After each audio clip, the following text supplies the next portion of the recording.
Anuj rice வழங்கும் வா தமிழா வா. இணைந்து வழங்குவோர் மான்ட்ரா எலக்ட்ரிக் சூப்பர் ஆட்டோ.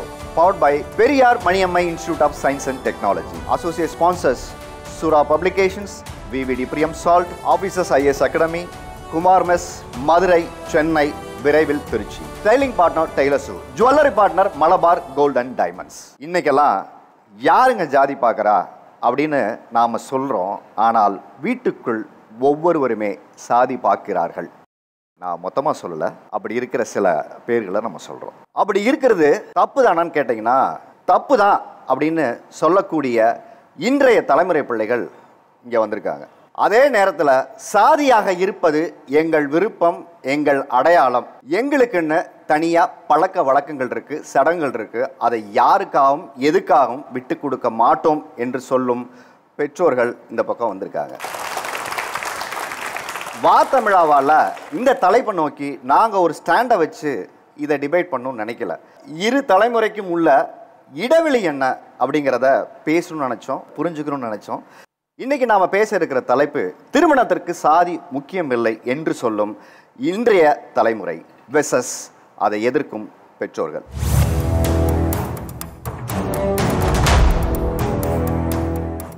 நீங்கள் சொல்லுங்கள், திருமணத்தில் ஏன் சாதி பார்க்க வேண்டாம்னு நினைக்கிறீங்க? மேலே கீழே அப்படிங்கிற ஒரு வர்ணாசிரம ஸ்ட்ரக்சர் இங்கே இருக்குது. அது கலப்பு திருமணம் மூலியமாக அது உடைக்கப்படும்ன்றதை நான் ஸ்ட்ராங்காக நம்புகிறேன். இப்போ நான் போய் ஒரு மிருகத்தை போய் கல்யாணம் பண்ணேன்னா நீ கல்யாணம் பண்ண வேணான்னு சொல்லலாம், அது இயற்கைக்கு மாறானது. நான் ஒரு ஆம்பளை பையில போய் கல்யாணம் பண்ண போனால் இயற்கைக்கு மாறா போனால் நீ கல்யாணம் பண்ணான்னு சொல்லலாம். ஒரு பொண்ணு எனக்கு பிடிச்சிருக்கு, அவளை நான் என் வாழ்க்கை துணையை ஏற்றுக்கும் போது அதில் எங்கே ஜாதி ஈடுபடும்? ஒருத்தர் நான் பார்க்குறேன், அவங்களோட தோற்றம் எனக்கு பிடிச்சிருது, அதனால் நான் அவங்களை காதலிக்கிறேன். அவங்க ஒரு டாக்டர், அவங்க ஒரு இன்ஜினியர், அந்த மாதிரி அவங்களோட வேலை எனக்கு பிடிச்சிருது, அதனால் நான் அவங்களை காதலிக்கிறேன். இல்லை அவங்களோட குணம் பிடிச்சிருது. ஆனால் ஒரு சாதிக்காக நான் ஒருத்தரை எப்படி காதலிக்க முடியும்? இவங்க ஏன் சாதின்றதுக்காக நான் எப்படி அவங்களை காதலிக்க முடியும்? ஒரு உயர்ந்த ஜாதி வர்க்கத்தை சேர்ந்த ஒருத்தர் இருக்கிறாரு, அவங்க வீட்டில் வேலை பார்க்குற ஒரு பெண்மணியோடைய பையனுக்கு கல்யாணம் வைக்கிறாங்க. அந்த கல்யாணத்தில் குறிப்பாக ஒரு சில வகையான உணவுகள், உயர்தர உணவுகளுமே வச்சுருக்காங்க, நல்ல முறையில் கல்யாணம் நடத்துகிறாங்க. இதுக்கு அவர் பண ரீதியாக உதவியும் பண்ணியிருக்காரு. ஆனால் அந்த வீட்டில் சாப்பிடலை. நடந்து போகும்போது சொல்லிட்டு போகிற காரணம், இவன் வீட்டிலலாம் நம்ம சாப்பிடணுமா? என்னுடைய ஃப்ரெண்டு அதை ரொம்ப ஃபீல் பண்ணி என்கிட்ட பேசினான். அதை பொது வழியிலே சொன்னாரா? பொது வழியில் அவன் கூட இருக்கிற 4 வெள்ளை வெள்ளை ஸ்டி கட்டி வந்துட்டு 2 பேரும் ரொம்ப கௌரவமாக அந்த குடும்பத்தை சேர்ந்த 2 பேர் பேசின வார்த்தை, இதுக்கு வெள்ளை வெஸ்டி வெள்ளை சட்டை கட்டணும்னே தெரியல. அமைதியின் வெளிப்பாடாக, சமாதானத்தின் வெளிப்பாடாக, உயர்வின் வெளிப்பாடக்கூடிய வெள்ளையில் இருக்கக்கூடிய அந்த தன்மையுள்ள ட்ரெஸ்ஸு போட்டிருக்கு. நீங்கள் மனசு வெள்ளையா இல்லையே? அன்னைக்கு தோணுச்சு, மனிதர்களாக மட்டுமே நம்ம பார்க்கப்படணுங்கிற எண்ணத்தை உருவாக்கணும்னா நம்மளும் கலப்பு திருமணம் பண்ணிக்கலாங்கிற ஒரு எண்ணம் உருவாச்சு. இப்போ உங்களுக்கு கல்யாணம் ஆயிடுச்சா? இல்லை, ஆனால் கல்யாணம் பண்ணணும்னால இந்த மாதிரியான ஒரு எண்ணத்தை தான் பண்ணணும்னு சொல்லி அதுக்காகவே பொண்ணு தெரிவிட்டு இருக்கேன். காதல் பண்ணிக்கிட்டு இருக்கீங்கிறத பூடகமாக சொல்கிறீங்க. பண்ணணும் இனிமேல் தான். ஏன்னா பண்ண விஷயம் டாட்டா பை பை ஆகிப்போச்சு. அது எந்த மாதிரியான விஷயம் அப்படின்னா, என்னுடைய ஜாதியில் 11 வகையான பிரிவு இருக்குன்னா அந்த 11 வகையில் மேலே ஒரு வகை இருக்குது, கீழே ஒரு வகை இருக்குது. மேலே உள்ள வகையில் உள்ள பையன் கீழே உள்ள வகையில் உள்ள பொண்ணையும், கீழே உள்ள வகையில் பையன் மேலே உள்ள பொண்ணையும் லவ் பண்ணக்கூடாது. பண்ணால் அதுவும் ஜாதி ரீதியான வன்கொடுமைன்னு சொல்கிற அளவுக்கு மாறிப்போச்சு. பேசிஸாக நம்ம பார்க்குறதே திருமணம் ஒரு 2 வீடு சேர்ந்து இணையுது அப்படிங்கிறத தாண்டி அவங்க என்ன ஜாதி இவங்க என்ன ஜாதி அப்படிங்கிறது தான் அங்கே முதல் கொஸ்டினாக வருது. எந்த ஒரு பேரியருமே காதல் திருமணத்தில் இல்லை சார். ஆனால் இங்கே ஜாதி பார்த்து கல்யாணம் பண்ணும்போது பிரியறோங்கிறத பற்றி பேச்சே இருக்கிறதே கிடையாது. இன்னைக்கு இந்த ஆஸ்பீஷியஸ் டேயில் நம்ம இந்த ஒரு சடங்கு சம்பிரதாயம் பண்ணியே ஆகணும்னா அதை பண்ணியே தான் ஆகணும்.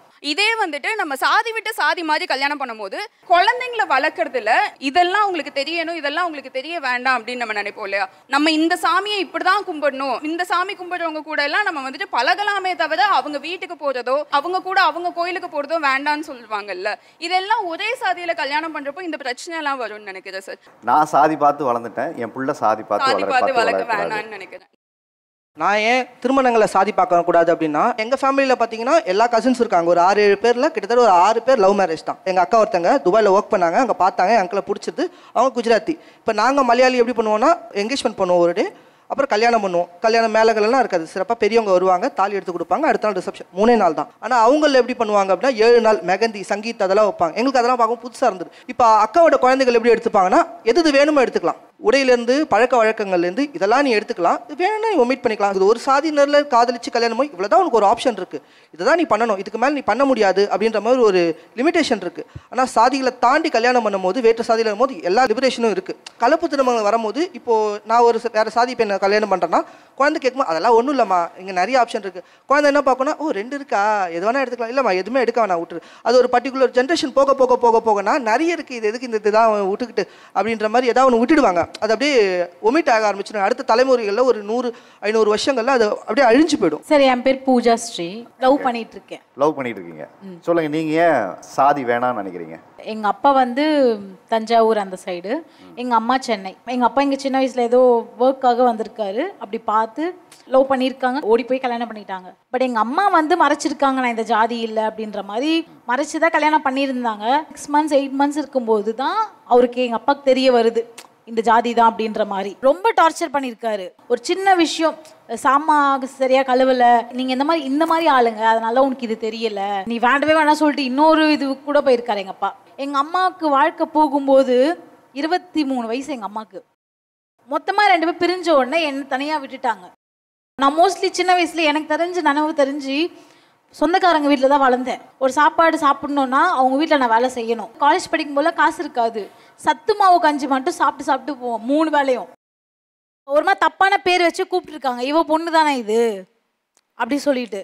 ஒரு கட்டத்தில் எங்கள் அம்மா நல்ல வசதி, எங்கள் அப்பா பயங்கர செட்டில்டு. ஆனால் 2 பேருமே என்னை பார்க்கல.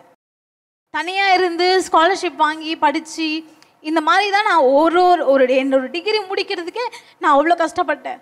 இப்போ 2 பேருமே பேசுகிறாங்க. இப்போ எங்கள் அப்பா நான் லவ் பண்ணுறவங்க கிட்ட என்ன சொல்கிறாங்கன்னா, இவரை விட ஒரு ஜாதி அவர் கீழேயா, அவங்கள செட் ஆக மாட்டாங்கம்மா. இது வந்து இப்போ உங்கள் பையனுடைய ஃபேமிலிக்கு தெரியுமா? பையனுக்கு தெரியும், ஃபேமிலிக்கு தெரியாது. இப்போ உலகத்துக்கே தெரியுமே. ஸ்டார்டிங் ஒரு பிரச்சனை வந்துச்சு, என்ன யார் ஏது, அம்மா அப்பா இல்லைன்னு சொல்கிற, எப்படி வளர்ந்துச்சு, எங்கே இருந்துச்சு, அந்த மாதிரி நிறைய கொஷின்ஸ் அவங்களுக்குள்ளே இருந்துச்சு. என் மேலே அப்பட்டமாக ஒரு சந்தேகமும் இருந்துச்சு. ஆனால் என்னை பற்றி புரிஞ்சு என்னை பற்றி எல்லாம் தெரிஞ்சதுக்கப்புறம் நான் தான் வேணும்னு இன்னைக்கு ஸ்ட்ராங்காக, நேற்று கூட அவர்கிட்ட பேசும்போது அவங்க மாமா பொண்ணை கல்யாணம் பண்ணிக்கணும்னு அவ்வளோ ஸ்ட்ராங்காக சண்டை போட்டிருக்காங்க. அவங்க அம்மா அப்பா என் பையன் யாரை சொல்கிறானோ அவனை தான் கல்யாணம் பண்ணி கொடுப்பேன் என்னதான் சொல்லி என் பேரையும் சொல்லி அவங்க கன்ஃபார்ம் பண்ணியிருக்காங்க.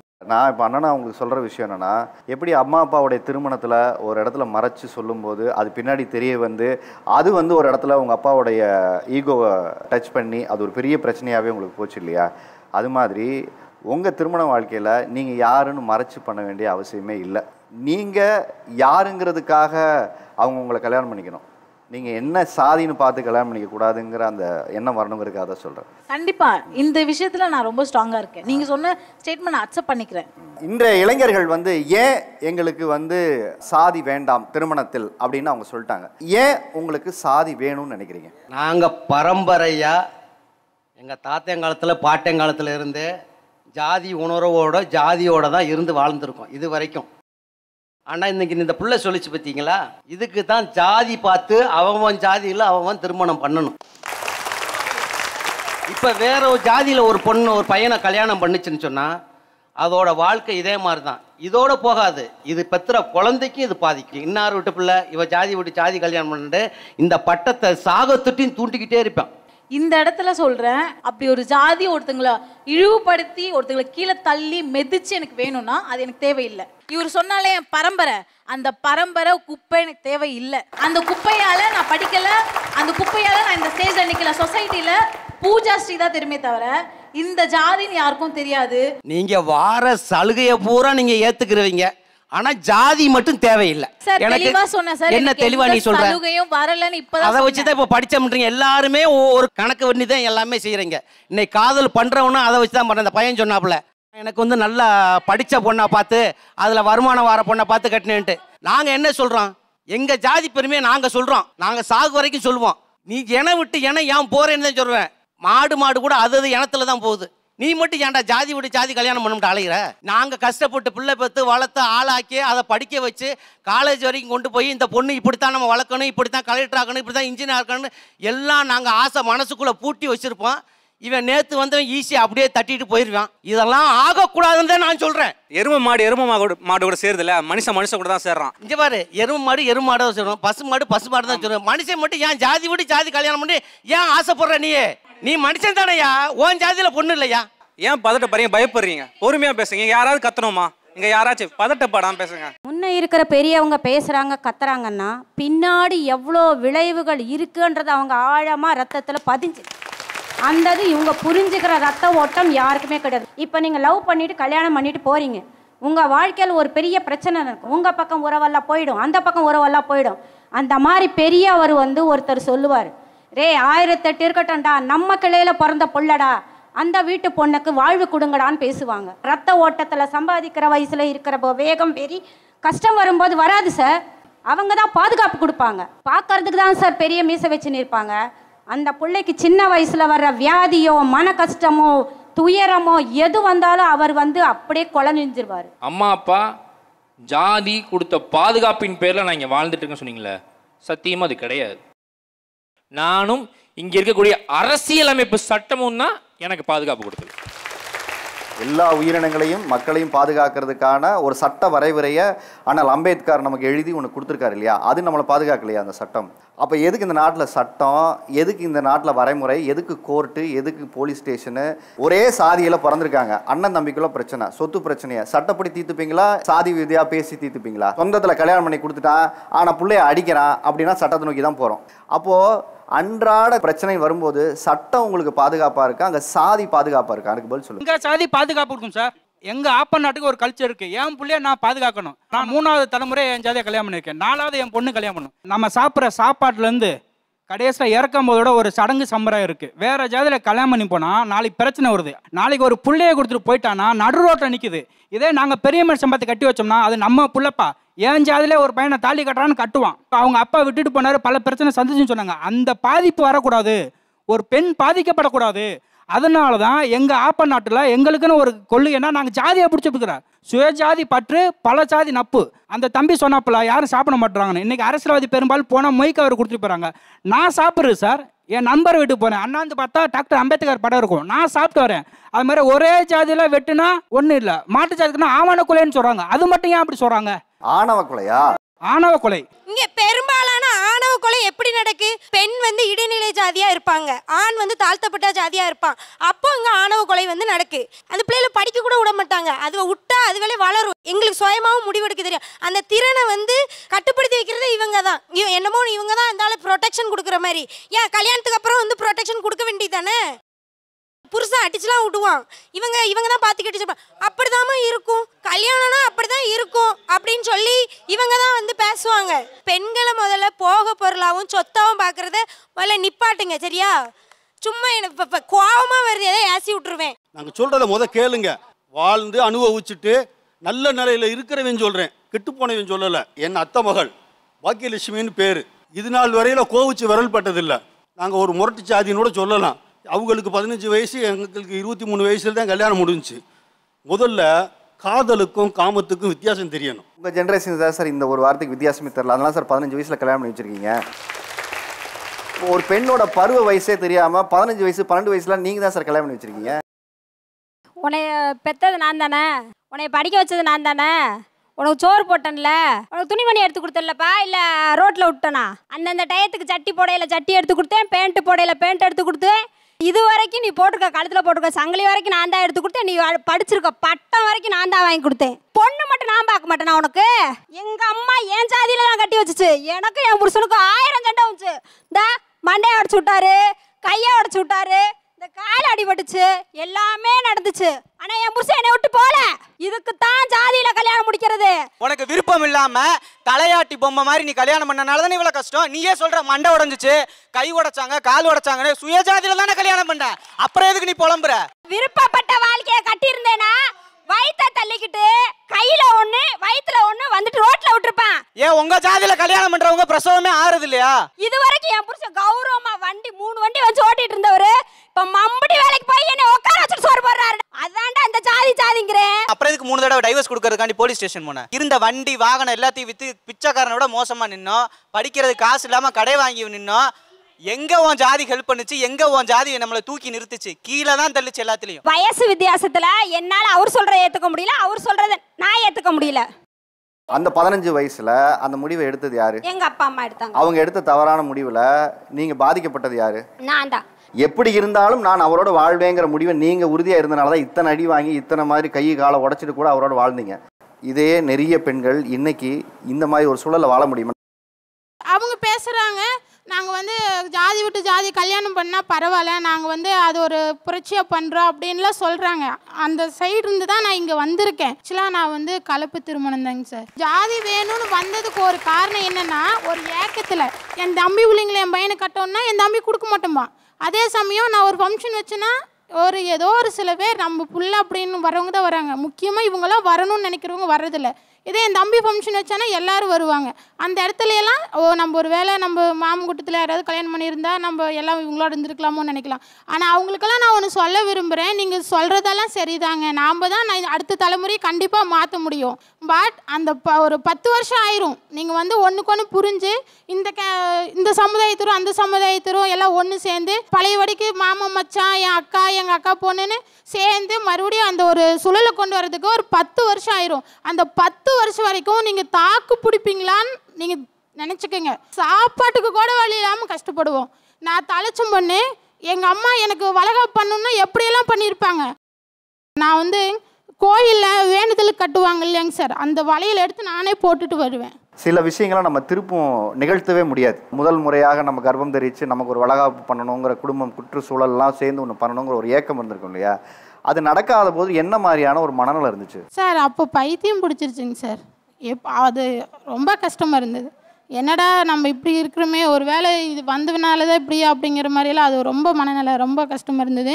நாங்கள் மாமியார் பார்க்க கொஞ்சம் பேச்சுவார்த்தை இருந்துச்சு, ஆனால் அவங்களே அதை பற்றி நினைக்கல. அம்மா விட்டு இத்தனை வச்சு வளர்த்தி விட்டாங்க, நாங்கள் பாட்டுக்கு வந்துட்டோம்னா அப்புறம் அவங்களுக்கு கோவம் இருக்கும்லங்க சார். இன்னைக்கு என் அக்கௌண்ட்டில் 1.5 லட்சம் ரூபாய் வச்சுருக்கேன், அப்போ என்கிட்ட ஒரு 100 ரூபா கூட கிடையாது. அவங்களுக்கு நம்பிக்கை இல்லைங்க சார். இவங்க பொழைக்குவாங்களா பொழைக்க மாட்டாங்களா, இவங்களுக்கு போய் நம்ம எதுக்கு நின்று எல்லாம் பார்க்கணும், பொழைச்சா பொழைக்கிறாங்க செத்தா சாகுறாங்கன்னு விட்டுட்டாங்க. நாங்கள் அப்படி பண்ண முடியுமா? ஒன்றுக்கு ஒன்று உசுராக இருந்தோம். நாங்கள் அப்போ நினைப்போம், ஒரு நாளைக்கு நாங்கள் தனியாக பேசிகிட்டு இருக்கல சொல்லுவோம், ஒரு வேளை உங்கள் அம்மா பார்த்து பொண்ணு கல்யாணம் பண்ணியிருந்தா நீ கொஞ்சம் நல்லா இருந்திருப்பியா, ஒரு வேளை நான் என்ற மாமங்குட்டத்தில் யாரையாவது கல்யாணம் பண்ணியிருந்தா நல்லா இருந்திருப்போமாங்கிற அளவுக்கு கூட ஒரு சூழ்நிலை வந்தது. அந்த மாதிரி ஒரு இக்கட்டான சூழ்நிலையெல்லாம் வரும்போது நாங்கள் ஸ்ட்ராங்காக இருந்தோம். ஆனால் எங்கள் வீட்டுக்காரர் வந்து லவ் பண்ணி கல்யாணம் பண்ண என்ன ப்ளஸ்னா, நம்ம என்ன சொன்னாலும் கேட்குறாங்க. எல்லாத்தையும் சொல்லிட்டு எவ்வளோ அடித்தாலும் தாங்குறாரு நம்ம வீட்டு மாப்பிள்ளைன்னு சொல்கிற மாதிரி. அவர் வந்து நான் இதுதான் புலினா ஆமாம் பிரியா புலி அப்படின்றவாரு. நாய்க்குட்டி காமிச்சு தான் புலினா ஆமாம் பிரியா உனக்கு அது புலிதான் அப்படிம்பாரு. லவ் ரொம்ப முக்கியங்க சார். அந்த லவ் வந்து கடைசி வரைக்கும் எப்படி கொண்டு போறேங்கிறது தாங்க சார் வாழ்க்கை. காதல் திருமணம், கலப்பு திருமணம், ஜாதி மதம் எல்லாம் ஒரு கட்டம் வரைக்கும் தாங்க சார். இவங்க கல்யாணத்து வரைக்கும் தான் ஜாதி மதம் பேசுறாங்க. கல்யாணத்துக்கு அப்புறம் வாழ்க்கைன்னு ஒன்று இருக்குங்க சார். அந்த வாழ்க்கையை வந்து நம்ம வாழணும். அப்படி வாழணும்னா அதுக்கு தேவையான ஒரு சர்க்குலேஷன் வேணுங்க சார். அதாவது எல்லாத்தையும் ஏற்றுட முடியாது. இப்போ அப்பா அம்மாவை ஏற்றுட்டோம்னா எப்படியோ பெத்த பாவத்துக்கு ஏற்றுக்குவாங்க. சொந்த பந்தத்தெல்லாம் இது பண்ணோம்னா நம்ம எப்படா உழுவுன்னு நினைப்பாங்க. எத்தனை பசங்க உங்களுக்கு? எனக்கு ஒரு பையன் ஒரு பொண்ணுங்க சார். உங்க பசங்களா நீங்க கலப்பு திருமணம் பண்றதுக்கு அனுமதிப்பீங்களா பண்ணாட்டீங்களா? எனக்கு என்ற தம்பி உலை கட்டணும் தானுங்க சார் ஆசை. நான் எம்பிசியில் ஒரு சர்டிஃபிகேட்டு, பிசியில் ஒரு சர்டிஃபிகேட் வாங்கி வச்சுருக்கேங்க சார். எதுக்குன்னா எனக்கு நாளைக்கு என் தம்பி உன் பையனுக்கு கொடுக்க மாட்டேன்னு சொல்லிட்டானா ப்ரூஃப் இருந்தால் தான் நம்புறாங்க, பாடுறான்னு காமிக்க வேண்டியதான். அடா அடா அடா அடா வாழ்க்கையில் எதுக்கோ திட்டம் போடுறதை கேள்விப்பட்டிருக்கேன். வீடு கட்டுறதுக்கு திட்டம் போட்டிருக்கேன், லவ் பண்ண பொண்ணை கல்யாணம் பண்ணுறதுக்கு திட்டம் பண்ண கேள்விப்பட்டிருக்கேன். ஆனால் தம்பி பொண்ணை கல்யாணம் பண்ணுறதுக்கு சாதி சான்றிதழில் ப்ரூஃபோட வாங்கி வச்சிருக்கிற முதல் அம்மாவை நான் இப்போ தான் பார்க்குறேன். தம்பிக்கு 2 பிள்ளைங்க சார், சொத்தெல்லாம் வேணும்ல. அப்புறம் என் தம்பி யாருங்க சார் பார்த்துப்பா? என் பையன் தானுங்க சார் பார்த்துக்கணும். அப்புறம் எனக்கு இன்னொரு வருத்தம் இருக்குங்க, என் தம்பி இன்னைக்கு வரைக்கும் எங்கள் வீட்டுக்காரர் மச்சானா மாமான்னு கூப்பிட்டதே கிடையாது. மாமே மச்சானே கூப்பிட மாட்டாரு. உங்க வீட்டில் எப்படி பொண்ணு எடுப்பாரு நீங்க நம்புறீங்க சார்? நான் இப்போ இவங்களோட சேர்ந்துட்டேன். இவங்களோட சேர்ந்துட்டேன். அதனாலதான் கூட்டத்தோட சேர்ந்துட்டீங்க. பரமசிவன் கழுத்தில் இருந்து பாம்பு கேட்டது, கருடா சௌக்கியமா, யாவும் இருக்கும் இடத்தில் இருந்து கொண்டால் எல்லாம் சௌக்கியமே. ஐயா தயவு செஞ்சு மைக்க கொடுத்துருங்க. ரொம்ப தப்பான ஒரு உதாரணத்தை சொல்லக்கூடாது. அது பாம்பும் கழுகும், இது மனிதர்கள். இது தப்புங்க. நீங்க எப்படி சொல்லுவீங்க? யார் எங்க இருக்கும்னு எப்படி நீங்க டிசைட் பண்ண? நீங்க யாரு? நீங்க ஏன் திருமணத்தில் ஏன் சாதி வேணும்னு நினைக்கிறீங்க? வெளிநாட்டு சொல்றாங்க எங்க தாத்தா அந்த ஊர்ல பிறந்தாரு, இன்னைக்கு எங்க சொந்த மந்தம் இல்லை, நான் வேற கல்யாணம் பண்ணிட்டேன், வேற மதத்தை கும்பிடுறேன், என் குலதெய்வத்துக்கு வர முடியல, என் பொண்டாட்டியை கூப்பிட்டா வரமாட்டா, என் பிள்ளைக்கு காது குத்த முடியல. அந்த ஃபீலிங் இருக்கு பாருங்க, அதனால தான் எங்கள் தாத்தா எங்கள் அப்பா நாளைக்கு என் பிள்ளையும் அதை தான் மெயின்டைன் பண்ணுறாங்க. எங்கள் கல்ச்சரை நாங்கள் சொல்லி வைக்கிறோம். எங்களுக்கு ஜாதி வேணும். இந்த உலகம் இருக்க வரைக்கும், இந்த பூமி இருக்க வரைக்கும் எங்களுக்கு ஜாதி வேணும், ஜாதி வேணும். நானும் கலப்பு திருமணம் பண்ணவேன் 2000. இதே விவாதம் இன்னைக்கு இந்த மேடையில் என்ன விவாதம் நடக்குதோ இதே விவாதம் என் குடும்பத்தில் எனக்கு எங்கள் அப்பாவுக்கு நடந்துச்சு. நான் கேட்கல, கலப்பு திருமணம் பண்ணிட்டேன். பொது இடத்துகள்லையோ ஒரு கல்யாணத்தில் போய் நான் நிற்கும் போது இந்த முறை செய்யுங்க இந்த முறை செய்யுங்கன்னு சொல்கிறதோ இல்லை எது இந்த அதை எடுத்து அப்படி வைங்கன்னு சொல்கிறதுக்கோ எந்த இடத்துலையும் போய் என்னால் தைரியமாக சொல்ல முடியாது. சொன்னால் உனக்கு என்ன தெரியும், உனக்கு தெரியாது, நீ நில்லுப்பா அப்படின்ற வார்த்தையை நான் பலமுறை அனுபவிச்சிருக்கேன். ரெண்டாவது வந்து எனக்கு 2 பசங்க. இன்னைக்கு அவங்களுக்கு பொண்ணு பார்த்துக்கிட்டு இருக்கேன். எங்கள் ஜாதியிலையும் கொடுக்க மாட்டேன்றாங்க, அவங்க ஜாதியிலும் கொடுக்க மாட்டேன்றாங்க. இதே பிரச்சனை என் ஒய்ஃபுக்கு வருது. இப்போ எங்கள் ஒய்ஃபுக்குள்ள அவங்க ஜாதியில் வந்து என்ன செய்வாங்க, ஒரு கல்யாணம்னாலும் சரி ஒரு காது குத்துனாலும் சரி தாய் மாமைங்க ஒரு 15,000 20,000க்கு மாலை கட்டிட்டு வந்து போடுவாங்க. நாங்கள் ஒரு கல்யாணத்துக்கு போனால் 100 ரூபா 200 ரூபாய்க்கு மேலே மொய் செய்ய மாட்டோம். அப்போ என் பொண்டாட்டி அவங்க வீட்டு விசேஷத்துக்கு பத்திரிக்கை வந்துருச்சுன்னா அவளுக்கு உயிரே போயிடும். ஐயப்பா நான் செய்ய மாட்டேன்னு அவளுக்கு தெரியும். அந்த சபையில் போய் நிற்கிறதுக்கு கடைசி வரைக்கும் இப்போ 25 வருஷமாக நான் இந்த பண்ணது சமுதாயத்துலேயும் ஒரு மாற்றம் நிகழலை, என் குடும்பத்திலே ஒரு மாற்றம் நிகழலை. நம்ம பையன் நம்ம பேச்சை கேட்காம செஞ்சுட்டானேன்னு ஒரே வருஷத்தில் எங்கள் அம்மா இறந்து போச்சு. எங்கள் அம்மா செத்தது ஒரு 6 மாதத்தில் எங்கள் அப்பாவை இறந்து போயிட்டார். திருமணத்தில் ஏன் சாதி வேணும்னு பிடிவாதமா இருக்கீங்க, சொல்லுங்க. என்னோட பாரம்பரியத்தையும் என்னோட வரலாறையும் நான் பாதுகாக்கணும்ன்ற ஒரு சுயநலம்னு கூட சொல்லலாம் சார். லவ் பண்ணி முடிச்சிடுறாங்க, 1 வருஷம் கல்யாணம் முடிக்கிறாங்க, 2வது வருஷம் டைவர்ஸ் போயிடறாங்க. சட்டம் அதில் வந்து 1 வருஷம் கொடுத்து டைவர்ஸ் பண்ணிடுறாங்க. டைவர்ஸ் பண்ணதுக்கப்புறம் யார் சார் பாதுகாக்கிறது? உங்க விருப்பத்துக்கு பெற்றுக்கிட்ட குழந்தை நீங்க தானே பார்க்கணும். ஆமாம், நான் தான் பார்க்கணும். இல்லை அப்போ வந்து அவங்க சொல்றாங்க பார்த்தீங்களா, அவங்க அப்பாவை நான் கூப்பிட்டேன். அவங்க விருப்பத்தை கேட்டு பெற்றுக்கிற வாய்ப்பு உங்களுக்கு இந்த வாழ்க்கையில் கிடைச்சிருந்ததுன்னா நீங்க இந்த பதில சொல்லலாம். இவங்க சொல்றாங்க அரேஞ்ச் மேரேஜ்ல பிரச்சனையே இல்லை. எனக்கு வந்து ரொம்ப ஷாக்கிங்கா இருக்கு. முக்காவாசி டொமஸ்டிக் வயலன்ஸ் வந்து அவங்க சைட்ல இருந்து தான் நடக்குது. அரேஞ்ச் மேரேஜ்ல தான், லவ் மேரேஜ்ல தான் ஃப்ரீ வில்லா இருக்காங்க. ஒன்னு இருக்க முடியும் இல்ல வேணான்னு டிசைட் பண்ணிக்கிறாங்க. மொத்த அடக்குமுறையும் பண்ணிட்டு இவங்க என்ன பண்றாங்கன்னா, என்ன கூட எங்க அப்பா கட்டி கொடுக்குறாருன்னா நான் அந்த வீட்டுக்கு போறேன்னு வச்சுக்கோங்களேன், அவன் என்ன அடிச்சிட்டானா, அடுத்த நாள் நான் வந்து எங்க அப்பாட்ட சொல்றேன் அவன் என்ன அடிச்சிட்டானா, நீ இனிமேல் இங்க வரக்கூடாதுமா, அதாமா வீடு, நீ இதாமா போய் பாத்துக்கணும் அப்படின்னு இவங்க தான் சொல்லுவாங்க. இந்த சொந்தக்காரங்க தான் சொல்லுவாங்க. இன்னைக்கு சொல்லிட்டு இருக்காங்க நான் சேஃப்கார்ட் பண்றேன், நான் சேஃப்கார்ட் பண்றேன். சத்தியமா இவங்க யாருமே சேஃப்கார்ட் பண்ண மாட்டாங்க சார். ஒரு நாள் கல்யாணத்துக்கு வராங்களா அதோட போயிடுவாங்க. அதோட யார் வந்து மெயின் பிளட் லைன்ஸ் மட்டும் தான் ஹெல்ப் பண்ணுவாங்க. அவங்களுமே சொன்னது என்னன்னா, எங்க அப்பா ஹெல்ப் பண்ணுவாரு, எங்க அம்மா வீட்லயும் அப்பா வீட்டு சைட்ல இருந்து 2 பிளட் லைன்ஸ் தான் ஹெல்ப் பண்ணுவாங்க. சாதி சங்கங்கள் வந்து ஹெல்ப் பண்ணாது. நான் வந்து சென்னை ஹைகோர்ட்டில் ப்ராக்டிஸ் பண்ணுறேன். நான் ஒரு அட்வொகேட். எக்கச்சக்கமான மிஸ்இன்ஃபர்மேஷன் பண்ணிகிட்டே இருக்கீங்க. முதல் விஷயம், இந்தியாவில் அரேஞ்ச் மேரேஜ் நடக்குது இல்லையா, எத்தனை பர்சன்டேஜ் நடக்குதுன்னு தெரியுமா? 90% வந்து அரேஞ்ச் மேரேஜ் நடக்குது. 10% கீழே தான் லவ் மேரேஜஸ் நடக்குது. தமிழ்நாடோட பர்சன்டேஜ் எவ்வளோ தெரியுமா? இன்டர்காஸ்ட் மேரேஜ் 4 பேர், 100ல் 4 பேர் தான் இன்டர்காஸ்ட் மேரேஜ் பண்ணுறான். லவ் மேரேஜால் வந்து இங்கே பாதுகாப்பு இல்லை, லவ் மேரேஜால் வந்து டைவர்ஸ் நடக்குதுன்னு நான் 33 மேரேஜ் பண்ணி வச்சிருக்கேன், இன்டர்காஸ்ட் மேரேஜ். இப்போ கரண்டாக டைவர்ஸ் கேசஸ் 4 கேசஸ் பார்த்துருக்கேன், 4மே அரேஞ்ச் மேரேஜ்.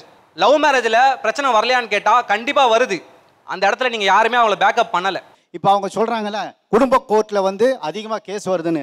எந்த கேஸ் அதிகமாக வருது? 30-40 வருஷம் வந்ததுக்கப்புறம் வேணால் வரலாம். ஆனால் லவ் மேரேஜில் 1 வருஷத்தில் நீங்கள் வந்து போயிடுறீங்க. காரணம் என்னம்னா, நம்ம எப்படி வேணால் வாடலாம், எப்படி வேணால் இருக்கலாம், யாரும் கேட்க போகிறதில்ல. நீங்கள் சொல்கிற காதலில் அவங்க 2 பேர் தனியாக போயிடுவாங்க. அவங்க போகிறது ஒரு பிரச்சனை இல்லை. அவங்களுக்கு பிறக்க போகிற குழந்தை இருக்க பாருங்க, அதை எந்த கலாச்சாரத்தில் வளர்ப்பாங்க, யாருடைய குடும்ப வழியில் வளர்ப்பாங்க. எனக்கு தெரிஞ்ச என் ரிலேஷன்ஷிப்பில் தம்பி முறையில் ஒருத்தன் வரணும். அவன் காதல் திருமணம் பண்ணிக்கினான். அவன் பொண்ணு வயசுக்கு வந்து மஞ்சள் நீராட்ட யாரும் போல, காது குத்ததுக்கு யாரும் போல, எந்த இதுவும் யாரும் பண்ணல. இப்போ மேரேஜ் கிட்ட வந்துச்சு, என்ன பண்ணுறதுன்னு கேட்குறான். என்ன பண்ணுறதுன்னா, நீ எந்த ரூட்டில் போனியோ அந்த ரூட்டில் தான் அதுவும் போகணும். யாரும் வரமாட்டேன்றாங்க, வரமாட்டாங்க. நீ செத்த கூட எவனா வரமாட்டான். அதனால் நாங்கள் ஜாதிக்கு எதிராக பேசலை, குடும்பத்துக்குள்ளே ஜாதி இருக்க தான் செய்யும். சார் நான் இப்போ வந்து ரொம்ப பகிரங்கமாக மன்னிப்பு கேட்டு நான் அந்த பக்கமே போகிறேன். அம்மா தாயா, ஜாதி இல்லைன்னு சொல்றீங்களா? அப்புறம் எதுக்கு ஜாதி சான்று வாங்கினா? என்ற ஜாதியில வாங்கியிருக்கிறேன், என்ற புருஷன் ஜாதியிலையும் வாங்கியிருக்கிறேன்ல. ஜாதி பெருசுதாங்கிற ஒரு இதுலயே வச்சுக்கோங்க. நீங்க ஏன் சார் கலப்பு திருப்பணம் பண்ணா பொழைக்க மாட்டானே ஏன் சொல்றீங்க? பாதிப்பு வரேங்க சார். அதை நாங்க எதிர்கொள்ற அளவுக்கு எங்களுக்கு திறமை இருக்குது. இருமா, நீ கஷ்டப்பட்டுன்னு சொன்னீல. நான் ரொம்ப கஷ்டப்பட்டேன். நீ கஷ்டப்பட்டேலமா? வச்சிட்டு கார் ஓட்டி இருக்கறேன். இரு, அது கஷ்டப்பட்டியா இல்லையா? 2 வாரம் வரைக்கும் கார் ஓட்டி அம்மா, இருக்கேன். ஒரு வளகாப்பு இல்லன்னு ஃபீலிங் பண்றீங்களா? தம்பி பாஸ் இல்லன்னு ஃபீல் பண்றீங்களா? அம்மா அப்பா வர மாட்டாங்க ஃபீல் பண்றீங்களா? அப்ப அந்த இடத்துல உங்க உறவை நீங்க மிஸ் பண்றீங்களா? அவங்க என்ன சொன்னாங்க, நீ யாரோட போனியோ என்னமோ அவன் வச்சு பொழைப்பானோ பொழைக்க மாட்டானோ பார்த்துக்க மாட்டானோ புள்ள போச்சு ஐயோயோன்னு அடிச்சுட்டு அழுதிங்க. நாங்கள் இன்னைக்கு நல்லா தானே பொழைச்சி வரோம், அப்போ நீங்கள் அதை கூட நிற்கணும்ல.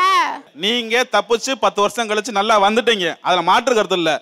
ஆனால் டிஎன்பிஎஸ்சியில் ஒரு 4000 போஸ்டிங் போட்டால் 1 லட்சம் பேர் எழுதுறான், பாஸ் பண்ணுற 4000 பேரை மட்டும் நம்ம சொல்கிறோம். இது இந்த கருத்து உங்களுக்குரிய கருத்து இல்லை, அந்த தோத்து போய் வெளியே போகிறாங்கல்ல அவங்களுக்கு ஒரு நேரம் கருத்து தான் தவிர்த்து நீங்கள் இதில் எமோஷனலாக ஒரு இதாகணுன்ற அவசியம் இல்லைங்கிறது என்னோட கருத்து. நாங்கள் தோத்து போகிற ஸ்டேஜில் நிற்கும் போது பெரியவங்க நீங்கள் மனசு வச்சு எங்களை காப்பாற்றி விடலாம்ல. எப்படி காப்பாற்றுவாங்க? லவ் பண்ணி ஓடி போனால் காப்பாற்றுவாங்களா? நாங்கள் செத்து போயிட்டு நீங்கள் அழுவ மாட்டீங்களா?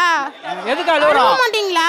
நாங்கள் அழுவ மாட்டோம். குழந்தைங்களை தூக்கி கொஞ்ச மாட்டீங்களா? தம்பி பாசையில துடிக்குதுல, தம்பி மகனதான் சம்பந்தம் பண்ண, அப்புறம் எதுக்கு அந்த உறவை தேடுறீங்க? எதுக்கு அந்த ஜாதியை தேடுறீங்க? ஏன்னா அவங்க எதுக்குமா அந்த உறவை தேடுறீங்க? தம்பி வேணான்னு விட்டுட்டு போயிட வேண்டியதானே? ஒரே ஒரு கதை சொல்லிட்டேன். நீங்க எல்லாருமே ஜாதி மத்தி கல்யாணம் பண்ண தப்புன்னு சொல்றத எந்த அளவுக்கு பயம் காட்டுறீங்களோ அதே பயத்தை உடைச்சிருந்து இங்க நிக்கிறாங்க. எமோஷன்ஸை மட்டும் பார்த்து நீங்க பேசுறீங்க. வந்துரும் உங்க குடும்பத்துக்குள்ளேயும் பிரச்சனை வந்துச்சுன்னு ஒத்துக்கிறீங்க. அந்த பிரச்சனையை சரி பண்ண முடியும் பேசுறீங்களா? சரி பண்ணி வாழ்ந்தோம். அவங்க அந்த 10 வருஷம் இல்ல அவங்க அந்த 10 வருஷம் ஸ்ட்ரகிள் பண்ணாங்கல்ல, அந்த ஸ்ட்ரகிள் பண்ண அந்த வளகாப்புக்கு திரும்பி அந்த நாட்கள் கிடைக்குமா உங்களுக்கு? இதுக்கு காரணம் என்ன? அதுக்கு தான் எல்லாரும் வேணும்னு சொல்றோம். நீங்க டபுள் ஸ்டாண்ட் எடுத்திருக்கீங்கிறதா அவங்களோட பிரச்சனை. உங்க தம்பி பொண்ணு உங்க வீட்டுக்கு வேணும் அப்படின்னு நீங்க நினைச்சு கல்யாணம் பண்ணணும்னு நினைச்சீங்கன்னா உங்க தம்பி உங்களை புரிஞ்சுட்டு கல்யாணம் பண்ணணும். 10 வருஷ வாழ்க்கையை நீங்க ஒரு பேப்பர்ல நீங்க சாய் சாண்டல் வாங்கிட்டு என் தம்பி அதை காமிச்சதாவது நான் கன்வின்ஸ் பண்ணுவேன்னு சொல்றது இருக்குல்ல, அப்ப 10 வருஷ வாழ்க்கையை நீங்க தோத்துட்டீங்கல்ல சார். அது அது ஆமாங்க சார். என் கணவர் நல்லா பார்த்துக்கிட்டாரு, நான் சந்தோஷமா இருக்கேங்கிறதா உங்களோட வாதம். நீங்க எப்படி வாழ மாட்டேங்கன்னு சொல்றீங்கன்னு கேட்குறீங்கல்ல, அப்படி ஜெயிச்ச நீங்க ஆதங்கப்பட்டு சொந்த வேணும்னு சொல்லுங்க, அதெல்லாம் நான் பதில் வரல. ஆனால் சாதி சான்றிதழ் இருந்தாதான் என் வீட்டில் ஒரு பொண்ணு கொடுப்பாங்க என் தம்பிங்கிற ஒரு இடத்துக்கு வரும்போது நீங்க அந்த கட்டத்துக்கு அவங்க கிட்ட தானே போயிட்டீங்க. சார் அவங்க அப்ப அதே சேர்ல தான் நீங்க போய் உட்காரணும். ஆமா தங்கச்சி வந்து உட்காருமா. நான் ஓகே, அது என்ற தப்பு. நான் உங்களுக்கு 2 வாய்ப்பு அது என்ற தப்பு. இருங்க சார், உங்களுக்கு நான் 2 வாய்ப்பு தரேன் இந்த மேடையில. இப்போ முடிவு எடுத்துருங்க. என் தம்பி வேணும், எனக்கு சாதி சான்றிதழ்ங்கிறத என் தம்பி வீட்டில் பொண்ணு கொடுக்கணும், அதுக்காக தான் நான் வாங்கி வச்சிருக்கேன் அப்படின்னா நீங்க தயவுசெய்து இங்கே போய் உட்காந்துருங்க. ஓகேங்க சார். இது உங்களுடைய தனிப்பட்ட முடிவு. சரிங்க சார். நான் எங்க அப்பா அம்மாவோட இதுல உள்ள பாசத்துல நான் ஒரு வேலை இதுதான் சரி அப்படிங்கிற ஒரு மென்டாலிட்டியில் வந்துட்டேன். ஆனால் இவங்க என்னை இக்னோர் பண்ணுறாங்க. என்ன பண்ணுறாங்கன்னா கலப்பு திருமணத்தில் பொழைக்க மாட்டாங்க, வாழ மாட்டாங்க, விட்டுட்டு ஓடிடுவாங்கங்கிறன்னு சொல்கிறாங்க. அதனால் எனக்கு நான் அங்கேயே போய்க்கிறேன். உங்கள் பிள்ளைங்களுக்கு கலப்பு திருமணம் பண்ணுவீங்கல்ல சார்? அவங்க லவ் பண்ணி கல்யாணம் பண்ணாங்கன்னா பண்ணிக்கிட்டோங்க சார். அவ்வளோதாங்க, அவங்க விருப்பம் தானே, அவ்வளோதான். ஆனால் ஒன்று கூட நின்று நாங்கள் எங்கள் கஷ்டத்தை நாங்கள் அவங்களுக்கு கொடுக்க மாட்டோம், முடிஞ்ச வரைக்கும் சப்போர்ட் பண்ணுவோம். அவ்வளவுதான்மா. இப்போ அவங்க எப்படி விலகி நிப்பாங்களோ அது மாதிரி நீ நிக்க மாட்டேன்னு சொல்லல. நிக்க மாட்டோம், நான் நிக்க மாட்டேன். சாதியை கைவிட்ட பெண்ணுக்கு முதல்ல ஒரு சேர் போடுங்க. என்ன போட்டு அவங்கள போட்டு எல்லாரும் போட்டு இந்த மாதிரி வேட்டாடுறீங்கன்னு எனக்கு தெரியவே இல்லை. ஜாதி சான்றிதழ் வாங்கினது பெரிய குலக்குத்தம். ஜாதி சான்றிதழ் ஏன் வாங்கினாங்க? இவ்வளவு பேச்சுகள் ஏன் வருது? ஒரு உணர்வின் அடிப்படையில் கூட உங்களுக்கு கொஞ்சம் கூட இறக்கமோ ஒன்றுமே வரல. ஐயோ அந்த பிள்ளை பாவம் ப்ரெக்னெண்ட்டாக இருக்குது, இந்த பிள்ளைக்கு நம்ம போய் பக்கத்தில் நிற்கணும், அவங்க அம்மா அப்பா விட்டுறக்கூடாது, என்னதான் இருந்தாலும் பச்சை பிள்ளை குழந்தை வந்துருச்சு அதை போய் பார்க்கணும் அப்படின்னு நம்ம பேசணும். எந்த அப்பா அம்மாவுக்கும் அந்த குணம் வரல, எந்த இறக்கம்ங்கிறது ஒரு நிமிஷம் கூட வரல. வெயிட் பண்ணுங்க. இப்பவும் என்ன ஆகுதுன்னா அறிவுங்கிறது என்ன தெரியுமா? மைக் இருந்தால் தான் நீங்கள் பேசுறது எனக்கும் கேட்கும், டிவிலையும் கேட்கும். நீங்கள் உங்கள் ஜாதியின் கோபத்தில் என்ன பண்ணுறீங்கன்னா மைக்கே இல்லைனாலும் பரவாயில்ல, எல்லாரும் ஒரே நேரத்தில் கத்துறீங்க. இன்னைக்கு நம்ம பேசிக்கிட்டு இருக்க தலைப்பு திருமணத்திற்கு சாதி முக்கியமில்லை என்று சொல்லும் இளைய தலைமுறை வெர்சஸ் அதை எதிர்க்கும் பெற்றோர்கள். இன்னைக்கு நம்ம இடையே 2 சிறப்பு விருந்தினர்கள் வந்திருக்காங்க. என்னுடைய வலது பக்கம் உட்கார்ந்துருக்க கழுவேத்தி மூர்கன் என்ற திரைப்படத்தின் இயக்குனர் கௌதம் சார் இன்னைக்கு வந்திருக்காரு நம்ம அரங்கத்தில் அவருடைய கருத்தை பதிவு பண்ணுறதுக்காக. இன்னொருவர் அயன் கார்த்திகேயன், இலக்கு இயக்குனர், தகவல் சரிபார்ப்பு விஷயங்கள்ல ரொம்ப சிறப்பாக பணியாற்றி கொண்டிருக்கக்கூடியவர். நீங்க சாதி பார்த்து பண்ற திருமணங்கள் அத்தனையுமே சக்சஸ்ஃபுல்லாக தான் நடக்கும், பிரிய மாட்டாங்க அப்படிங்கிற உத்தரவாதத்தை நீ கொடுக்க முடியுமா? பாதுகாப்புன்றது என்னன்னா, ஒரு புருஷன் பொண்டாட்டி சண்டை போட்டானா அவருடைய அம்மா அப்பா இவருடைய அம்மா அப்பா எல்லாம் உட்காந்து பேசி முடிஞ்ச அளவு அவங்கள ஒன்றா சேர்க்க பாடுபட்டு சேர்ப்பாங்க, சேர வைப்பாங்க. ஆனால் லவ் மேரேஜில் யாரும் வரமாட்டாங்க. ஓகே உனக்கு பிடிக்கல நீ வெளியே போ, நான் எனக்கு பிடிக்கல நான் வெளியே போகிறேன்னு சொல்லிட்டு போயினே இருப்பாங்க. இவங்க கலப்புன திருமணம் பண்ணுவாங்களா, லவ் மேரேஜ் பண்ணுவாங்களா? தன் மகளை மட்டும் கொண்டு போய் தம்பி மகள்கிட்ட கொடுக்கணுமா? இது எந்த வகையில் சார் நியாயம்? நான் என் பிள்ளைய நான் லவ் மேரேஜ் தான் பண்ண வைப்பேன் அப்படின்னு உத்தரவு கொடுக்க சொல்லுங்க சார். சார் அதுவுமே தப்பு சார். மைனராக இருக்கிற வரைக்கும் தான் நீங்கள் எல்லாம் கார்டியன். முதல்ல அதை தெரிஞ்சுக்கங்க. அவன் மேஜர் ஆகிட்டா அவனுடைய விருப்பத்துக்கு அப்புறம் தான் நீங்கள் செய்யணும். இன்னைக்கு அவங்க பண்ணுறேன்னு சொன்னால் கூட அது எப்படி அவன் விருப்பத்துக்கு தெரியாமல் அவங்க சொல்ல முடியும்? இதெல்லாம் உங்களுடைய விருப்பம். அதனால தான் விவாதம் நடத்தணும். என்ன போட்டு அவங்கள போட்டு எல்லாரும் போட்டு இந்த மாதிரி வேட்டாடுறீங்கன்னு எனக்கு தெரியவே இல்லை. ஜாதி சான்றிதழ் வாங்கினது பெரிய குழக்கத்தான். ஜாதி சான்றிதழ் ஏன் வாங்கினாங்க? இவ்வளவு பேச்சுகள் ஏன் வருது? அந்த பொண்ணுக்கு தெரியல அது ஒரு விக்டிம். முதல்ல ஒரு புரிதல் இருக்கா? நீங்கள் எல்லாரும் சேர்ந்து அந்த பிள்ளை கலப்பு திருமணம் பண்ணிருச்சுங்கிறக்காக ஒரு வளைகாப்பு கூட பார்க்கணும். பெத்த பிள்ளை வயிற்றில் குழந்தை வச்சிருக்கு, அது சின்ன வயசுல தெரியாம பண்ணிருச்சுன்னு வச்சுக்கோங்க. உங்க பாசையில ஒரு உணர்வின் அடிப்படையில கூட உங்களுக்கு கொஞ்சம் கூட இறக்கமோ ஒண்ணுமே வரல. ஐயோ அந்த பிள்ளை பாவம் பிரெக்னெண்டா இருக்கு, இந்த பிள்ளைக்கு நம்ம போய் பக்கத்துல நிக்கணும், அவங்க அப்பா அம்மா விட்டுறக்கூடாது, என்னதான் இருந்தாலும் பச்சை பிள்ளை குழந்தை வந்துருச்சு அதை போய் பார்க்கணும் அப்படின்னு நம்ம பேசணும். எந்த அப்பா அம்மாவுக்கும் அந்த குணம் வரல, எந்த இறக்கம்ங்கிறது ஒரு நிமிஷம் கூட வரல. வெயிட் பண்ணுங்க, பேசி முடிச்சுக்கிறேன். இப்பவும் என்ன ஆகுதுன்னா, அறிவுங்கிறது என்ன தெரியுமா? மைக் இருந்தா தான் நீங்க பேசுறது எனக்கும் கேட்கும், டிவிலையும் கேட்கும். நீங்க உங்க ஜாதியின் கோபத்துல என்ன பண்றீங்கன்னா, மைக்கே இல்லைனாலும் பரவாயில்ல எல்லாரும் ஒரே நேரத்தில் கத்துறீங்க. நீங்க ஏன் சாதி பாக்குறீங்க திருமணத்துல? ஒரு பாட்டோட சொல்லிடுறேன். பரமசிவன் கழுத்தில் இருந்து பாம்பு கேட்டது, கருடா சௌக்கியமா, யாவும் இருக்கும் இடத்தில் இருந்து கொண்டால் எல்லாம் சௌக்கியமே, கருடன் சொன்னது. இது பாட்டு இல்லைங்களா? இவங்க எல்லாருமே பேசினாங்க எல்லாருமே. சரி, இந்த பாட்டு எதுக்கு பாடுனீங்க? அதாவது எது எங்கெங்க இருந்தா அதுக்கு மரியாதையோ அதாவது அங்கதான் இருக்கணுங்கய்யா. ஐயா தயவு செஞ்சு மைக்கை கொடுத்துருங்க. ரொம்ப தப்பான ஒரு உதாரணத்தை சொல்லக்கூடாது. அது பாம்பும் கழுகும், இது மனிதர்கள். நீங்க தப்பான ஒரு உதாரணத்தை எடுத்து கொண்டாந்து வச்சுட்டு சொல்லாதீங்க ஐயா. இல்லைங்கய்யா, இல்ல நீங்க தப்பான யாரு, நீங்க தப்பு பேசுனதே தப்பு. நீங்க அது நீங்க உதாரணம் அவர் சொல்லியிருந்தாலும் முதல்ல அதுக்கு உங்களுக்கு விளக்கம் தெரிஞ்சிருக்கணும். அங்க சொன்னதே வேற. என்ன எழுத எங்கெங்க இருக்கணும், எங்கெங்க இருக்கணும்னா என்ன பண்ணலாம்? இப்ப இதுக்கு முன்னாடி ஒரு 200 வருஷத்துக்கு முன்னாடி உங்களோட ஆடை என்ன, அந்த ஆடையோட வந்து உட்காருங்க, சொல்ல முடியுமா? என்ன சொல்றீங்க? இது தப்புங்க. நீங்க எப்படி சொல்லுவீங்க? யார் எங்க இருக்கணும்னு எப்படி நீங்க டிசைட் பண்ண? நீங்க யாரு? இந்த பூமி வந்து பிறந்த எல்லாத்துக்கானது. உங்களுக்கு ஒரு கைட்லைன்ஸ் இருக்கு. ஒரு 18 வயசு வரைக்கும் அந்த பிள்ளையை நீங்க தாராளமாக கைட் பண்ணுங்க. 18 வயசுக்கு ஒரு நாளைக்கு முன்னாடி ஒரு பெண் வந்து ஒரு பாலியல் துன்புறுத்தலுக்கு ஆளானாலும் அன்னைக்கு ஒரு சிறுமியை கற்பழிச்சதா தான் ஒருத்த வந்து இதுக்கு போகணும். அது நாள் வரைக்கும் தான் உங்களுக்கான விஷயம். அதுக்கு அடுத்த நாள் வரைக்கும் நீங்க என்ன சொல்லி கொடுத்துருக்கீங்கிறது அந்த குழந்தைக்கு தெரிஞ்சுன்னா அது முடிவு எடுத்துக்கும். உதாரணம் சொல்றதை அப்படி சொல்லக்கூடாது. ஏன்னா வலிக்கும். நீங்க சொல்றது டக்குன்னு வலிக்கும். இங்கே வந்து சொல்லும் போதெல்லாம் சொல்கிறான் வர்ணம்லாம் சூப்பர், அவன் அங்கே இருக்கணும், அதெல்லாம் இல்லை. எல்லாருக்கான எல்லாமே இடம் இருக்குது. சரியா? அப்படி வந்து பாட்டு சொல்லிட்டாங்கிறக்கா இது உதாரணமாக சொல்லாதீங்க ப்ளீஸ். சாரி. இவங்க மோஸ்ட்டாக சொன்னது எல்லாமே ஒரே விஷயம் சார். இன்டர் காஸ்ட் மேரேஜ் பண்ணால் பிரிஞ்சிருவாங்க. ஏன் அப்பா அம்மா இன்டர் காஸ்ட் மேரேஜ் தான். அன்றைக்கி அவங்களுக்கு ஃபேமிலி சப்போர்ட் கிடையாது. இன்றைக்கி அவங்க தனியாக சர்வைவ் பண்ணி, நான் சட்டம் படிச்சிருக்கேன், பாப்பா டாக்டர் படிச்சிருக்கா, தம்பி படிச்சுட்டு இருக்கான், அவங்க தனியாக சர்வைவ் பண்ணி தான் இந்த இடத்துக்கு வந்திருக்காங்க. இன்னைய வரைக்கும் எந்த ப்ராப்ளத்துக்காகவும் எங்கள் அம்மா போய் அவங்க வீட்டில் நின்னது கிடையாது. அப்போ எங்கள் வீட்டில் எங்கள் அப்பாவை அலோவ் பண்ணலனாலுமே இன்றைக்கி எங்கள் அப்பா தான் எங்கள் அம்மா ஃபேமிலியை லீட் பண்ணுற அளவுக்கு இருக்காங்க. பிகாஸ் ஃபஸ்ட்டு அவங்க கேஸ்ட்டை மட்டும் வச்சு டாமினன்ஸில் வந்து வேண்டாம் அப்படின்னு சொன்னாங்க. அதுக்கப்புறம் பர்சனாக அவர் யார் அப்படின்னு தெரிஞ்சதுக்கப்புறம் இன்றைக்கி எங்கள் அப்பா எங்கள் அம்மாவோட ஃபேமிலியில் ஒரு ஆளாக இருக்கார். பர்சனலாக ஃபீல் பண்ணது என்னென்னா, நான் இந்த கம்யூனிட்டி பீப்புள்லேருந்து வந்திருக்கேன்னு தெரிஞ்சுமே என் ரூம்மேட் என்கிட்ட சொல்கிறா, நீ வந்து இன்டர்காஸ்ட் மேரேஜ் ஃபேமிலியில் வளர்ந்துருக்க, ஸோ வந்து நீ உங்கள் அம்மா கிட்ட வளர்ந்ததுனால தான் உன்னோட ஹேபிட்டும் உன்னோட இந்த க்ரோவும் வந்து உங்கள் அம்மா கிட்ட வளர்ந்ததுனால தான் வந்துச்சு. நான் இப்படி இருக்கிறதுக்கும் இன்னைக்கு என் சோஷியல் நாலேஜுக்கும் 80% எங்கள் அப்பா தான் காரணம். ஆனால் ஒரு ஜட்ஜ்மெண்ட் எப்படி இருக்குன்னா, நீ வந்து ஒரு ஹையர் கம்யூனிட்டி பீப்புள் கிட்ட வளர்ந்தாதான் நீ வளர்ற விதம் வந்து கரெக்டாக இருக்கும், ஒரு ரிசர்வ்டு பீப்புள் கிட்டேருந்து வந்து வளர்ந்தனா அது வந்து கரெக்டாக இருக்காது அப்படின்னு சொல்கிறது வந்து கம்ப்ளீட்டாக 100% ராங்கான ஒரு ஸ்டேட்மெண்ட்ஸ். எக்கனாமி வைஸும் எஜுகேஷன் வைஸும் ஒரு ஆள் வளர்ந்து வந்து நின்றுட்டானா இவங்களால கேஸ்ட் டாமினேட் பண்ணி பேசவே முடியாது சார். ஜாதி மட்டும் அவங்களுக்கு வந்து பிடிக்காது, ஆனால் ஜாதியில் வந்து எல்லா சலுகையும் மட்டும் அவங்களுக்கு பிடிக்கும். சார், இப்போ வந்து எதற்காக வந்து சாதி சான்றிதழ்னு ஒன்று கொண்டு வந்தாங்கன்றதை நம்ம புரிஞ்சுக்கணும். நாங்கள் ஜாதியெல்லாம் வேணான்னு சொல்லல, ஜாதி ஆதிக்கம் இருக்கத்தான் செய்யும், யாராலையும் ஜாதியை ஒழிக்க முடியாது. இல்லை, நீங்க வந்து மாடையும் மனிதனையும் ஒப்பிட்டு பேசுறப்ப எனக்கு உங்களுக்கு புரிஞ்சிருச்சு. உங்களை பகுத்தறிவு வேணும், பகுத்தறிவு இருந்தாதான் உங்களை மாற்ற முடியும்னு கிடையாது.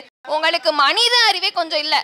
ஏன்னா மாடையும் மனிதனையும் நீங்க கம்பேர் பண்ணி பேசுறப்பே புரிஞ்சிருச்சு. நாங்க பகுத்தறிவு இல்லாதவங்க தான்மா, எங்களுக்கு ஜாதி முக்கியம், ஒன்னே மாதிரி நான்லாம் தெரிய முடியாதுமா. சோஷியலி அண்ட் எக்கனாமிக்கலி பேக்வர்டா இருக்கிறவங்களுக்காக அரசு நீங்க இவ்வளோ வருஷமா ஒருத்தவங்களை ஒப்ரெஸ் பண்ணி வச்சிருக்கீங்கல்ல, அதுல இருந்து இன்னுமே மீள வராம இருக்கிறவங்களுக்காக தான் ரிசர்வேஷனும் சாதி சான்றிதழும். இங்க யாரும் சாதி சான்றிதழை வச்சு டிஸ்கிரிமினேட் பண்றதுக்கு சாதி சான்றிதழ் இப்ப யாரு முன்ன வரலன்றீங்க? இப்ப நான் சொல்றேன், சொல்லுங்க. நாங்க வேணாம் யாரு வரல? நீங்க கலப்பு திருமணத்துக்கு ஒத்துப்பீங்களா?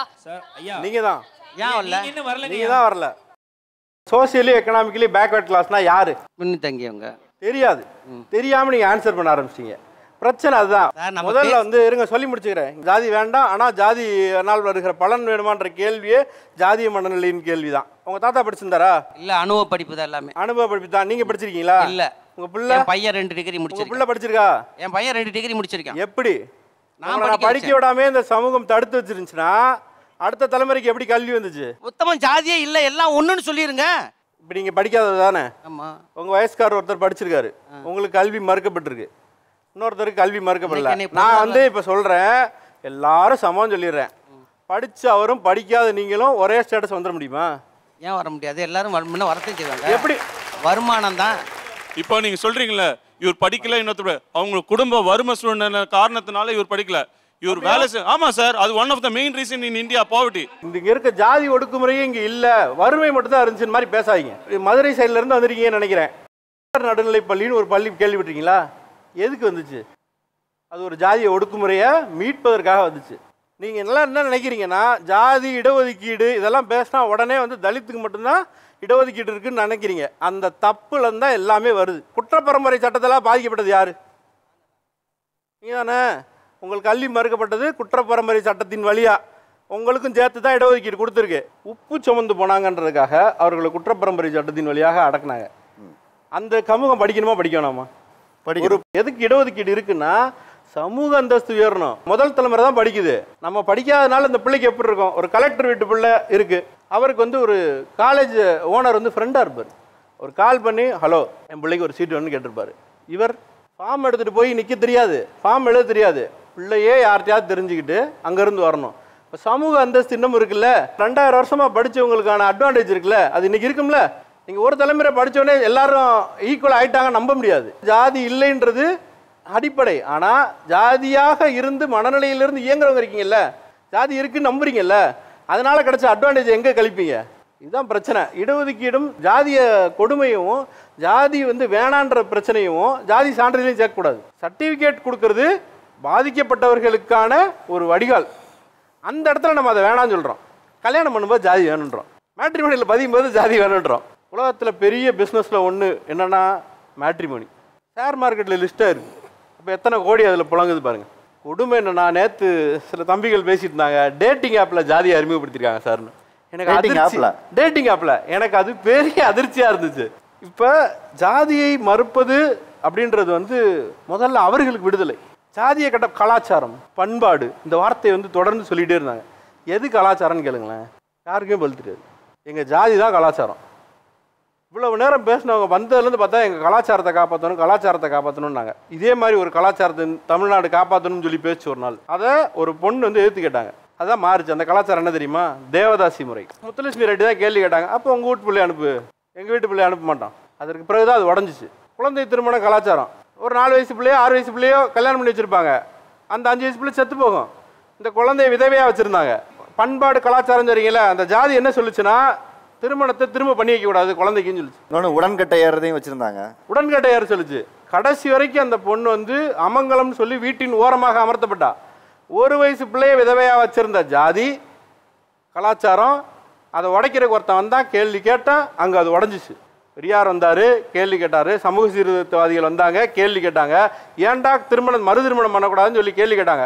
கலாச்சாரம் என்ன சொல்லிச்சு? உங்களை மறு திருமணம் பண்ண சொல்லி அனுமதிச்சா? கலாச்சாரத்தை எதிர்த்து கேள்வி கேட்டதான் இன்னைக்கு நம்ம முன்னேறி இருக்கோம். இன்னைக்கும் பெண்களை வந்து ஒரு மாதவிடாய் காலத்தில் வந்து ஒரு மாதிரி நடத்துறது, இதை தொடாத, அங்கே வராத, இங்கே போகாதன்னு சொல்றது. ஒரு அறிவியல் கண்டுபிடிப்பு. ஒரு சானிட்டரி நாப்கின் வந்து அவங்க சுயமரியாதையை காப்பாற்றுவதற்கும் வெளியில் வருவதற்கும் உதவி செஞ்சு. கலாச்சாரம் ஒரு நாள் உங்களுக்கு உதவி செய்யலை, ஜாதி உங்களுக்கு ஒரு நாள் உதவி செய்யலை. இவர்கள் அதை உடச்சி வர்றாங்கன்னா மிக மிக ஆபாசமான ஒரு சொற்கள் இருக்குது. அது என்ன தெரியுமா? நான் தான் சாப்பாடு வாங்கி கொடுத்தேன், நான் தான் சட்டை வாங்கி கொடுத்தேன், நான் தான் வந்து படிக்க வச்சேன், அதெல்லாம் செஞ்ச எனக்கு பிள்ளை கல்யாணம் பண்ண தெரியாதா அப்படின்றது. நீங்கள் சாப்பாடு போட்டதாலேயே லயபிலிட்டி ஆக மாட்டாங்க. ஆனால் அவர்களுக்கு உணவு கொடுப்பதும் பராமரிப்பதும் உங்கள் கடமை. அதை வந்து சொல்லி கேட்டாதீங்க தயவு செஞ்சு. என் சாதி என் இனத்து மக்களோட தான் நாங்கள் பொண்ணை கொடுப்போம், பொண்ணை எடுப்போம், அதுதான் எங்களுக்கு சரி, அதுதான் பாதுகாப்பு, அதுதான் எங்கள் பிடிமானம், அதுதான் எல்லாமேன்னு சொல்கிற இவங்களை பார்க்கும்போது உங்களுக்கு என்ன தோணுது சார்? திருடன்னு தன் நெத்தியில் கொட்டிட்டேன்னு வச்சுக்கோங்க, ரோட்டில் போவனா தப்பாக இருக்குன்னு சொல்லுவோம்ல, அதை மாதிரி பிற்படுத்தப்பட்டவன்னு போட்டாலும் அது தப்பான வார்த்தை. பிற்படுத்தவன் போட்டதை பெருமையாக பேசிகிட்டு இருக்கிறாங்கன்னு எனக்கே ரொம்ப ஷாக்காக இருந்தது. இந்த இடத்துல உட்காந்துக்கிட்டு இருக்கேன். பிற்படுத்தப்பட்டவர்கள் அப்படிங்கிறவங்க வந்து இங்கே குறிப்பாக தமிழ்நாட்டில் வந்து ஒரு அப்பர் ஹேண்ட் எடுத்துகிட்டு அவங்களுக்கும் பட்டியலினத்தவர்களுக்கு இடையில் வந்து பெரிய சண்டைகள் வந்துடுது. அதுவும் திருமணம் செய்யும் பொழுது ஒரு பெரிய சிக்கல்களை உருவாக்குறாங்க. அங்கங்கே நடக்கக்கூடிய ஆணவ கொலைகளை எல்லாத்தையுமே நம்ம பார்க்குறோம். என்னுடைய ஈகோவை என்னுடைய குழந்தைகள் மேலே செலுத்தி நான் என்ன யோசிக்கிறேனோ அதையே அவங்களும் யோசிக்க வைக்கணும்னு நினைக்கிறது இருக்குல்ல, அது பெற்றோர்களோட தோல்வி. 18 வயசான பிறகு திருமணம்னு இல்லை, எல்லாத்தையுமே அவங்க தான் செலக்ட் பண்ணி ஆகும். அதுதான் சட்டம், அதுதான் உலகளாவிய உளவியல் மனோதத்துவம் சார்ந்த எல்லாமே அக்செப்ட் பண்ணிக்கூடிய ஒரு இடம். ஆனால் இந்த 18 வயசுக்குள்ளே நீங்கள் சொல்லி கொடுத்துருக்கணும். இப்போது இங்கே வந்து நான் பிறப்பால் இந்த சாதியை சேர்ந்தவன் அதனால் நான் பெருமை கொண்டவன் அப்படின்னு சொல்கிறது இருக்குல்ல, அதில் வந்து எந்த பெருமையுமே இல்லை. நான் பிறந்தேன், நான் படித்து இந்த இடத்துக்கு வந்துட்டேன் அப்படின்னு சொன்னால் அது உங்களுடைய பெருமை. நான் சம்பாதிச்சு என்னுடைய பொருளாதாரத்தை இவ்வளோ தூரம் உயர்த்தியிருக்கேன்னு சொன்னால் உங்களுடைய பெருமை. இதுதான் உங்களுக்கான அடையாளம். இப்படிப்பட்ட ஒரு அடையாளத்தோடு ஒரு பெற்றோர் இருந்து அவங்களுடைய குழந்தைகளை டீச் பண்ணி கரெக்டாக கொண்டு போய் விட்டு அவங்கள வந்து முடிவெடுக்கக்கூடிய தளத்துக்கு அனுப்பிச்சிருந்தாங்கன்னா அது அவங்களுடைய பெருமை. கலப்பு திருமணம் செய்ய வேணாங்கிறத எது தடுக்குதுன்னு நினைக்கிறீங்க? நாட்டிலேயே மதம் வந்து ஒரு அடிப்படை வாதத்தை சொல்லி கொடுக்குதுல, அதில் அறிவியலை வந்து பூத்தி இது ஏன்னு கேள்வி கேட்கறது இருக்குல்ல, அந்த கேள்வி கேட்குற மனநிலைமை உங்களுக்கு இல்லை. இப்போ நிறைய அதுதான் மூட பழக்கம்னு சொல்லுவோம். சாயந்தரத்தில் வந்து நின்று காலை தூக்கி நிற்காதானா, எதுக்கு தூக்கிட்டு நிற்கக்கூடாது? ஒரு கேள்வி இருக்குல்ல, அந்த கேள்வி இவங்களுக்கு பதில் தெரியாது. எங்கள் தாத்தன் சொன்னதுக்கு விளக்கம் சொல்லு இல்லையா? அப்படின்னா தலையை சொரியாது, எதுக்குடா தலையை சொரியக்கூடாது? இந்த சிந்தனை மாறுபடணும். இதை கேள்வி கேட்டவங்க தான் இங்கே வந்த நிறைய சமூக புரட்சியாளர்களும் சமூக சிந்தனையாளர்களும். இவங்களுக்கு கொடுக்க வேண்டிய சுதந்திரம் இதுதான். நீங்கள் புரிஞ்சுக்க வேண்டியது, இவங்க எல்லாரும் பொருளாதாரத்தில் வளர்ந்தா உங்களை தானே தூக்கி கொண்டு போய் மேலே வைக்க போகிறாங்க. இவங்க எல்லாம் அதிகாரத்தில் மேலே வந்தால் உங்களை தானே கொண்டு போய் மேலே வைக்க போகிறாங்க. உங்கள் பெருமையை தானே சொல்ல போகிறாங்க. சத்தியமாக சொல்கிறேன், சாதி மறுப்பு திருமணம் செய்கிறாங்கல்ல, அவங்க தான் உண்மையான புரட்சியாளர்கள். அதுலேயும் சாதி மறுப்பை ஒரு பிசி பண்ணுறதை தாண்டி பிசிஎன் எஸ்சின்னு பண்ணுறீங்கன்னு வச்சுக்கோங்க, அவெல்லாம் மாவீரன். அந்த பொண்ணுங்கள்லாம் அந்த பெண்களெல்லாம் வந்து மிக பெரும் புரட்சியாளர்கள். உங்களோட உங்கள் வாரிசுகள் பெருசாக யோசிப்பாங்க, மிக பெரும் சிந்தனையாளர்கள், அவங்க பெருசாக நம்மளை கொண்டுட்டு போவாங்கன்னு நினைங்க. யார் எதிரிகள்னு அவங்களுக்கு சொல்லிக் கொடுங்க. அவங்களோட வளர்ச்சிக்கு நீங்கள் ஹெல்ப் பண்ணிங்கன்னா தான் சந்தோஷமாக இருக்கும். அப்படி ஒரு சமூகம் உருவாகிறதுக்கு நீங்கள் எல்லாரும் ஹெல்ப் பண்ணிங்கன்னா எல்லாருமே வரவே இருப்போம். நிகழ்ச்சியோட நம்ம இறுதிக்கு வந்தாச்சு. அதாவது எதெல்லாம் நாம் வந்து விட்டு தொலைக்க வேண்டும் என்பதை ஒரு இடத்துல ஒவ்வொரு மனிதனும் தனிப்பட்ட முறையில் அவங்க தான் முடிவு பண்ணணும்.